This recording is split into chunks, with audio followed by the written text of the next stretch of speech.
অনেকগুলো স্কুল মিলিয়ে আমার ছেলে হাতের লেখার কম্পিটিশনে উত্তীর্ণ হয়েছে। হ্যালো ভিউয়ার্স, আসসালামু আলাইকুম। সবাই কেমন আছেন? আশা করি সবাই ভালো আছেন। এই যে আইকন একাডেমি, এখানে মানে হাতের লেখার প্রতি বছরে একবার করে হাতের লেখার কম্পিটিশন হয়।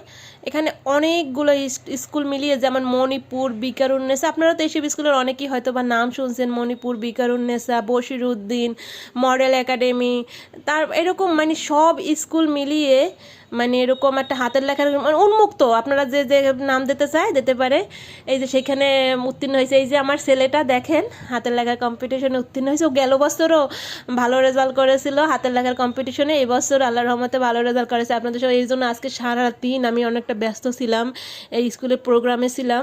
এর জন্য আপনাদের আজকে সারাদিনে কোনো খোঁজখবর নিতে পারি না, কারো বাড়িতেও যেতে পারি না, এমনকি কোনো পোস্টও করতে পারি না আজকে সারাদিন। সবাই আমার এই ছেলেটার জন্য দোয়া করবেন। ও আল্লাহর রহমতে অনেকটাই মেধাবী স্টুডেন্ট। ও মডেলের মতো, মডেল একাডেমি আপনারা হয়তো বা অনেকেই নাম শুনেছেন মিরপুরে একে, ওইখানে ও সব 600 স্টুডেন্টের ভিতর ও থার্ড হয়েছিল। আর ওদের শাখায় ও ফার্স্ট হয়েছিল। ওদের শাখায় ছিল 100 জনের মতো স্টুডেন্ট, সেই ওদের শাখায় ও ফার্স্ট হয়েছিল, মেধা তালিকায় পুরস্কার পেয়েছে। মানে ও আল্লাহ রহমতে প্রতি বছরে এরকম সার্টিফিকেট পুরস্কার। এটা কিন্তু অন্য স্কুল, এটা কিন্তু ওরও স্কুল না, অন্য একটা স্কুলে একা একা গিয়ে হাতের লেখা দিয়ে মানে একা একা ফর্ম পূরণ করে সব কিছু একা একা করে সেইখান থেকে এই যে উত্তীর্ণ হয়ে ভালো রেজাল্ট করেছে। গেছে কালকে ফোন আসছিল, আজকে সারাদিন সেই প্রোগ্রামে ছিলাম, তার জন্য আজকে আপনাদের মাঝে কোনো ভিডিও শেয়ার। সবাই আমার ছেলেটার জন্য দোয়া করবেন। সবাই ভালো থাকবেন। আল্লাহ হাফেজ।